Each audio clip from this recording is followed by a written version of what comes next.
me a little bit about yourself. Oh yeah. So I was born in India. And I moved here when I was around 8, Mhm. about 2 hours south of Chicago, actually. And yeah, and it was kind of tough because like at 8, it's such a weird age to move because you're kind of like getting established. Mhm. You have your set of friends, people you're trying to understand, whatever. And Mhm. honestly, people that look like you, right? And coming to America, there wasn't that many Indian people around me quite yet. Now that we're like a giant melting pot, but it was tough. It was tough growing up because, I didn't have many Indian friends who could relate to me. And, my parents didn't really, they didn't really fully trust like this, just in general, like, who I'm hanging out with, all these types of things. So I was very like, I had a very strict upbringing. And yeah, I don't know. But after that, I went to school, of course, and then ended up in Chicago for the last 7 years. And, dating was tough. I think I always kind of projected this idea of like wanting to fit in. So I kind of like became a little whitewashed, sadly, and kind of ran from my culture a little bit just because I wanted to fit in. And now in my later years, I'm realizing like that is not the move. Like what makes you different, unique, and authentic is like embracing all parts of you. And now I say, I'm this like intertwined soul of like multiple cultures. And that really does define who I am. And, I can't put myself in one little box. Like I'm very open-minded to all things. But yeah, that's kind of a little bit of my background. Thank you so much for that. I relate on so many different levels. And I'm curious, you mentioned that, you've become kind of open-minded to a lot of different things. I'm wondering what piqued your interest in getting interested in Love is Blind in the first place. Yeah. When I first got my friend sent me this casting call, whatever it was. And um originally I was like, there's no way my Indian parents are gonna allow me to do something like this on a public platform, especially talking about love and intimacy, right? Like what a taboo thing. But they've always been so supportive, and like they know that I like to do things my own way. That's why I never got arranged marriage. And like, I've always tried to pave my own path in that way. So, but yeah, honestly, I did it because I wanted a unique love story. Like, what a cool way to find love. And that's unconventional and different and just, yeah, just different. And I think that really piqued my interest. And so I was like, you know what? I think I'm going to go through with this process. Everything feels right. That's amazing. I'm so glad that you were able to like venture out and try this amazing experiment that we know works. And then I'm curious to know what surprised you most during your time on Love is Blind? I think the biggest thing was how vulnerable I got so quickly and like how much I cared about people so quickly. Like you are like enclosed in this like small little world the whole time that you're there, you're in like a bubble and everyone's going through kind of similar feelings and experiences as you. So it gets so easy to relate to them and to kind of confide in them. And so I think apart from my relationship with Shake, the friendships that I've created along the way honestly mean the most to me. And I was also curious to know, how did you define love before you got on Love is Blind, and how do you define it now if it's changed at all? Yeah, I think previously, I don't know, I always kind of settled. I didn't put myself first, and I tend to look for the good in people all the time, but that's not necessarily the best thing to do in a relationship or when you're trying to find a husband. You have to kind of be a little bit selfish in making sure that you're trying to look for the qualities that really complement you and the relationship. So I think for me, the biggest takeaway would be that, I'm going to put myself first and really figure out, because when I was going through the process of even applying and even in the pods, just you get so deep so quickly and you really you forget that like these are the qualities and characteristics that really mean the most to you.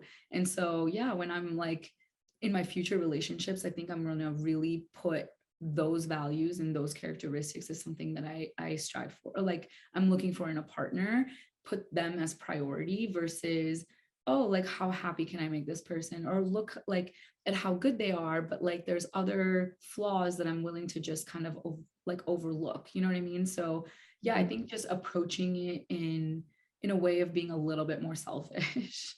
Yeah, no, absolutely. I think it's really easy, especially like if you've raised and become like a really nice person, someone who enjoys taking care of others. It's really easy to say, especially in a romantic relationship, that I'm going to take care of this other person. I can look past like, A, B, and C if the rest of it all like lines up, etc. But you're right. It's really important to like prioritize your needs and your wants because you deserve, love that's equal.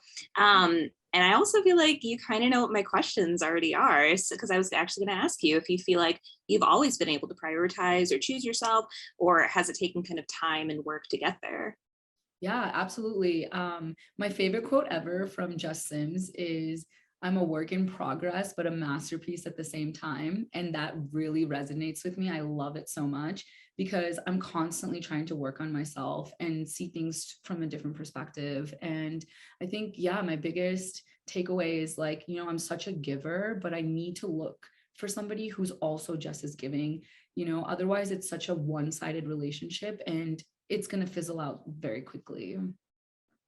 Yeah, absolutely. And then with that, I mean, how did you take care of yourself during this entire process? Because, like you said, you had to get really vulnerable. You had to put all of this like emotion and, emotional effort in. I mean, how did you take care of yourself during the entire process? Honestly, my friends and family have really been my rock and my foundation through this whole process. I don't know what I would do without them because I was so like emotional, but the way I deal with emotion is to really put a wall up, and I like to just like crawl into a room and just kind of like figure out my feelings.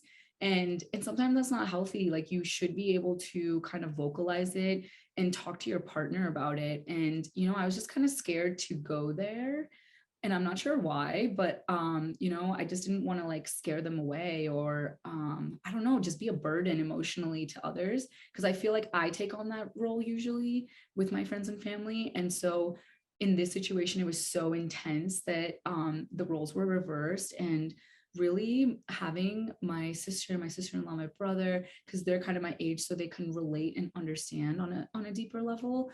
Just having them in my life, oh man, like I think it really saved me, because otherwise I'd be so lost. Because I was honestly emotionally numb throughout some of the things that I was going through, and they really were like, something is wrong with you. Like I can tell. Like let's talk about it. And those types of like, not invasive, but like those types of questions where they're really caring for me, and extracting emotion out of me, I think was like really pivotal for me. And I just needed that.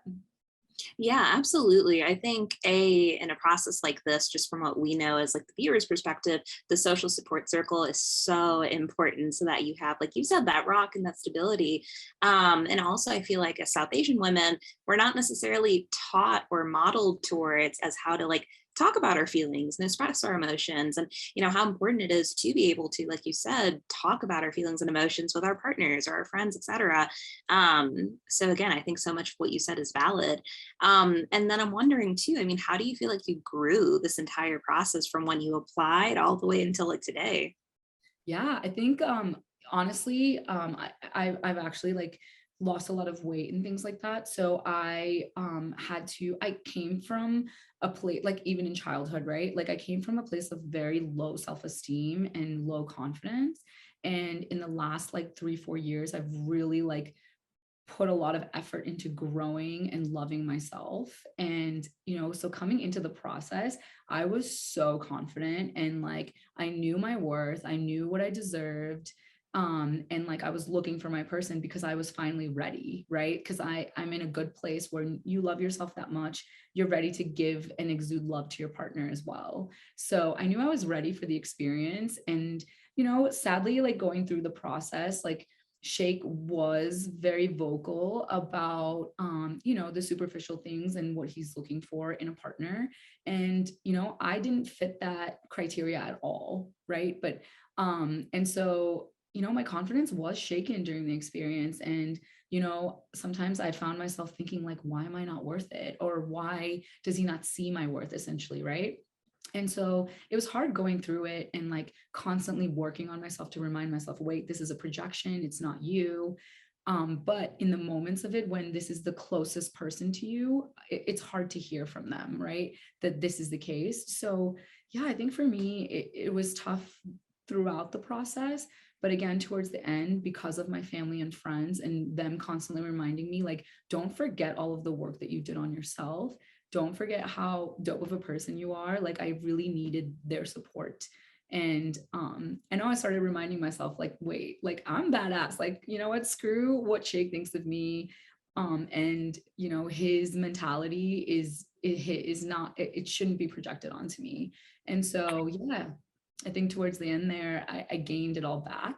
But I really needed the time to decompress after filming had wrapped, like ground myself again, go back to my roots. And yeah, I think I'm a better person because of it today. Absolutely. All of my friends and I, like our little like South Asian circle, all of us were just like, cheering you on. And like every single time, like, we saw you face one of those projections, we were just like, oh my gosh, I hope she remembers what a queen she is because you are. And it really meant a lot to us that, at the end, you made the decision that you did and you chose yourself. The fact that you were able to like stand up for yourself and choose you just meant the world to all of us, to, all of the rest of our circles, etc. And I wanted to ask if you're comfortable with it. I mean, how did you like throughout the process like face a lot of those projections? You've talked about your family, you've talked about your friends, etc. But I mean, what were your reactions? Were you expecting any of those projections? Did you try to de-escalate them, etc.? Yeah, I think for me, I mean, Shake was vocal to me about, the fact that we didn't have chemistry or that physical intimacy. What you don't see is that I also have reservations with that aspect. Like, he's not my physical type either, but because I cared about him so much as a person, I found that I was, that I was more into it, because I'm the type of person that physicality doesn't really matter to me as much as someone's personality or the potential, I guess. And you see him talking a lot of negative things about me to other people, but he never like expressed it in that way to me. Like, we did have a fun time and we had good conversations. And, at one point there was times where I was like, oh, I can envision a future with you. Like, and he would tell me, like, you're helping me grow as a person and you're helping me see things differently. So that gave me like hope that, he could change his mentality a little bit. But looking back on it, it just seems like words because his actions never align to it. And so yeah, I think it was hard to be vulnerable with him, but I honestly sometimes I play the cool girl, like nothing matters, or like I can handle the criticism and things like that. But it's so hard not to internalize it as any human being, like listening and saying, oh, you're not worth it, right? But yeah, it was tough to hear. But again, I put up an emotional wall in the moments of things, and then I have to like take time to like set myself back and like kind of work through those emotions. So I'm trying to be better about that, and like trying to be better about, being emotional upfront to people and saying, you know what, the way you said that or what you said is not okay. You know what I mean? I wish I was more vocal about the conflicts, because I don't like conflict. I don't like conflict either. I am very conflict avoidant if I can, or if I can just like talk my way around it, or if I can just be like, oh, small thing or big thing to address, right? So completely relate to that and validate that as well. I think it's amazing that you're doing that work, just because I feel like, it's necessary in order to like continue to like prioritize yourself and protect you and your boundaries, etc. So I'm really glad to hear that like you're continuing to do this work and stay strong. One of the questions I had, if you'd like to add anything to it, I don't want to like poke too much in this area. Did you have any other additional thoughts after watching the scenes, like where Shake spoke about you and the dynamic between you both? Absolutely. I was so hurt and disrespected. Like it's one thing to say, there's something lacking or there's chemistry lacking, but how you say something makes a huge difference. It's not what you say, it's how you say it. And honestly, it's heartbreaking mostly for my parents, because I invited this person into our home and they treated him with so much love and kindness and respect. And then for them to have to watch it back and him talking this way about their daughter, it just like is completely it's completely heartbreaking, because for me, I can handle it, but like for my dad of all people to be like super upset and sad, it's like it's honestly, it was the hardest part about this entire thing. Like my mom is strong too, but my dad especially, he's just like such a kind, sweet soul, and like he looks for the good in everyone also. And to see him so sad and upset was honestly like the biggest slap in the face. And like I don't know, I just thought he was a better person, but it turns out like all of his words are just words, you know, they're just, they don't have any meaning to them. Like even though he praises me a lot in the other episodes and things like that, it's like if you actually felt this way, you wouldn't treat somebody that you care about in this manner. Absolutely. And again, I mean, I related to the one part where you spoke in the episodes about how, as a South Indian woman, you don't bring anybody home unless like that's the person you're going to marry. And I think a lot of times like our parents are just so strong after everything they've been through, immigration, intergenerational trauma, etc. But to like see their daughters disrespected, it's like a whole other level of hurt. So I'm so sorry your parents had to go through that. I hope that there was some type of like self-care for them or some type of resolution, etc. I'm sending them all my good vibes and energy. Oh, thank you, that's so sweet. Yeah, of course. So then another question I had for you is if you had to do it all over again, would you do anything differently? And if so, what?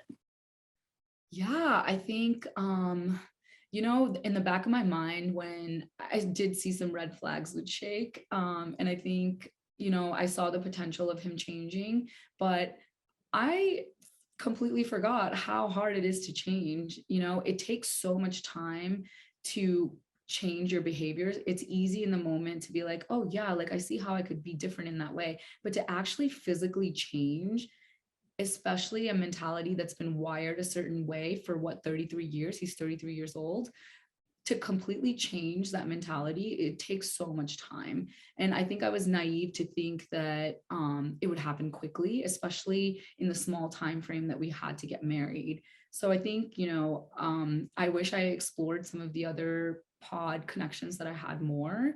But ultimately, I know that I was supposed to go through this experience with Shake, and you know, I don't have any regrets, but I just kind of wish I wasn't as naive, I guess. But yeah, I think that would be kind of the only thing I would kind of change, is like not thinking, not being delusional to the fact that, oh, like he said some things that were so good and so like self-awareness oriented, right?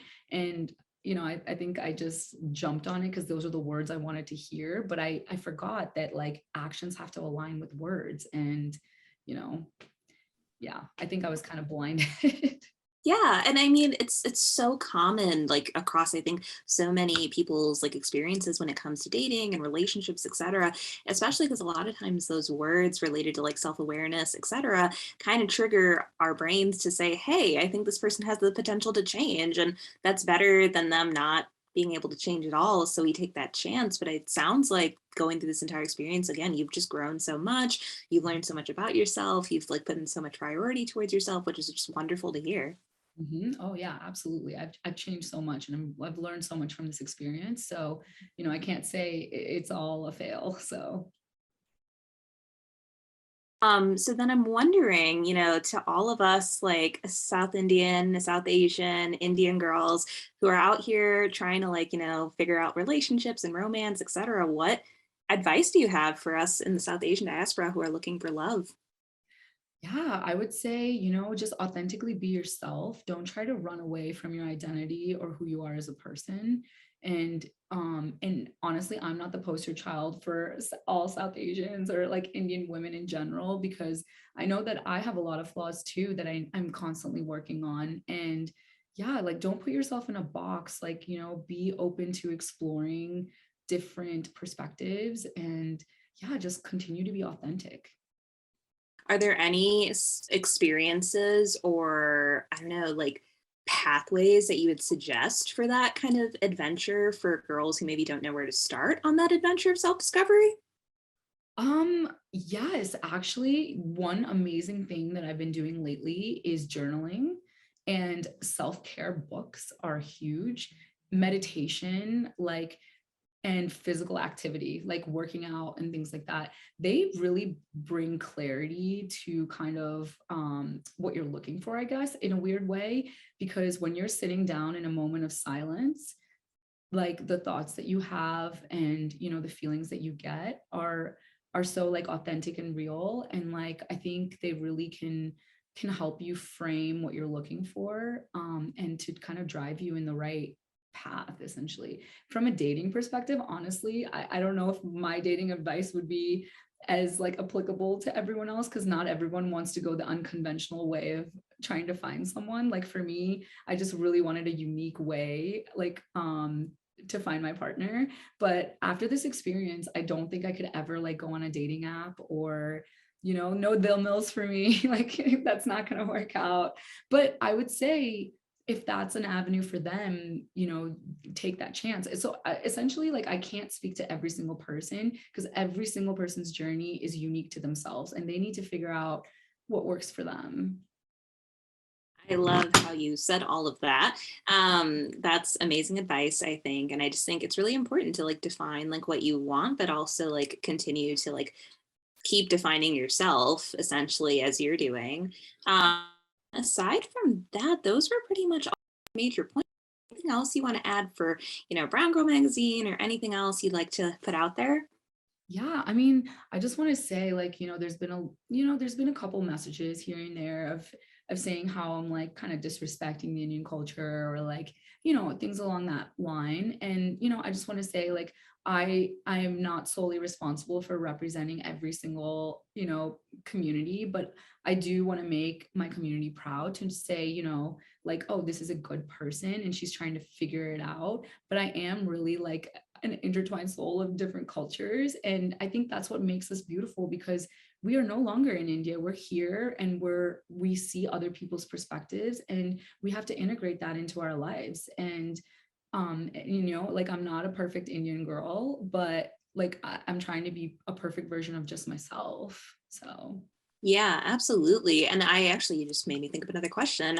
Did you think about that while you were like signing up for Love is Blind, or like once you had actually gotten onto it, of like how the bicultural identity and experience of yourself would play an impact and a role in your representation of you, I guess? yes, I was actually very nervous to go on the show, especially with my family watching too.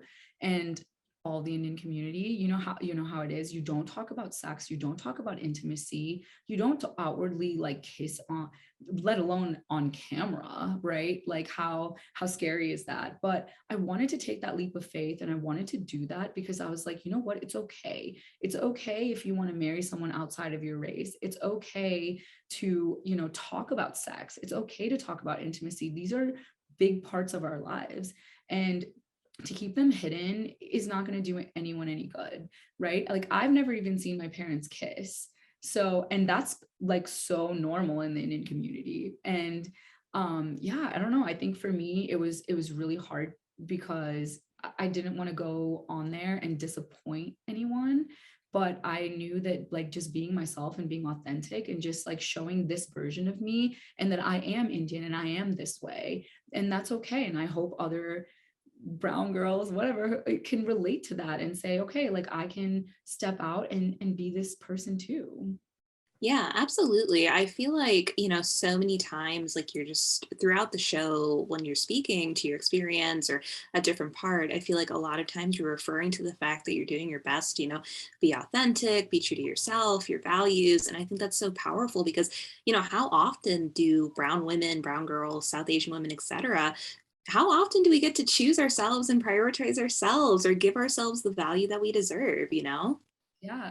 Yeah. I actually had to change my parents' mentality on that, because, they wanted me to get married right after I graduated college. Like that's the norm. And they're like, oh, we have this nice boy for you, blah, blah, blah. And I'm like, and I'm such an independent person. I like to be financially independent. I like to travel on my own. And like, for them, they're like, it'll be so nice if you had a support system. And I'm like, I don't need a support system at all. Like, I can live through this life on my own and be just as happy. I'm looking for a partner, but I don't need one, and that's the difference. And so I have changed their mindset on that. And it's like, no man is ever going to like give me the independence like that I know I have in myself. So Yeah, absolutely. I think when I was in college a couple years ago, I remember the first thing I saw in Brown Girl magazine was, the phrase strong brown independent woman. And to like actually achieve that identity is just so powerful because it's honestly in a lot of ways a privilege. It's something that we achieve over time, but it's also just like a huge privilege. So